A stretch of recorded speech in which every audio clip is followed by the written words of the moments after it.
Apprenons maintenant à dessiner une élévation pour avoir quelque chose comme ceci. Maintenant que nous avons fait les coupes, nous allons travailler les élévations. Pareil, vous allez voir, c'est encore plus simple que sur les coupes.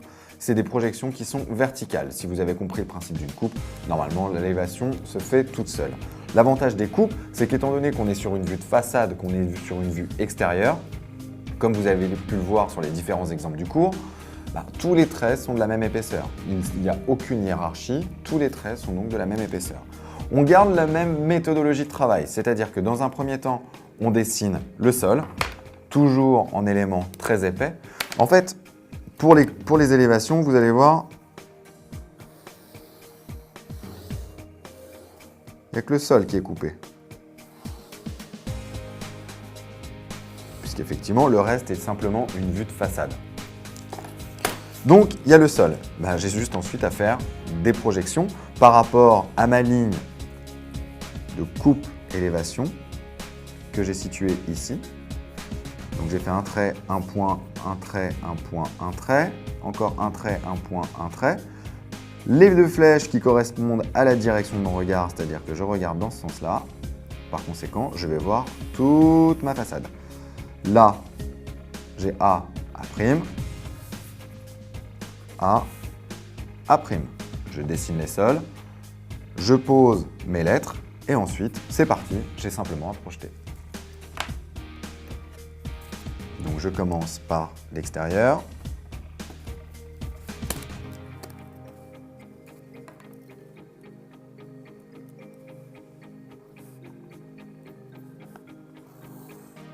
Voilà. Ici, j'ai la première partie de ma baie, donc je m'arrête. Hop, j'ai mon poteau. La fin de mon poteau.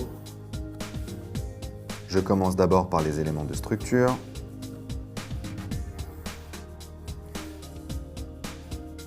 Et j'utilise toujours le même feutre.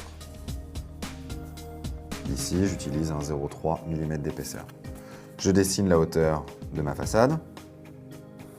Alors généralement, la hauteur, vous la connaissez, soit elle vous est fournie, cette dimension vous est fournie. Il ne me reste plus qu'à faire quoi? À dessiner les éléments de ma vitrine. Enfin, du moins, à dessiner de ma vitrine. Donc là, je détermine moi-même la hauteur de ma vitrine, qui est environ à 2,75 m. Ma vitrine étant une baie, elle a un encadrement. C'est une baie, donc elle a un encadrement qui est une huisserie. On a vu ça dans le cours. Voilà. J'ai mon allège. J'ai mon allège, ma baie et ma retombée d'une certaine manière. Voilà. Toc, toc.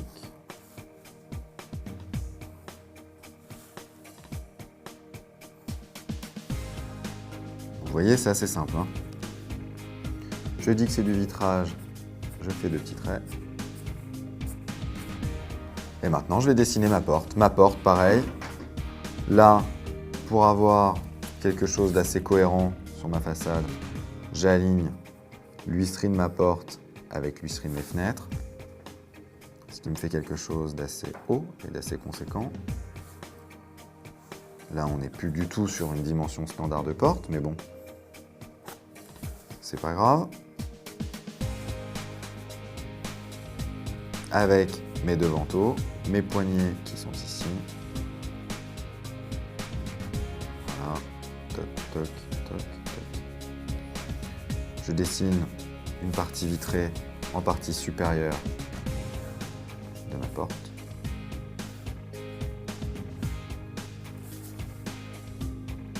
Alors cette partie vitrée, je ne la vois pas sur mon plan.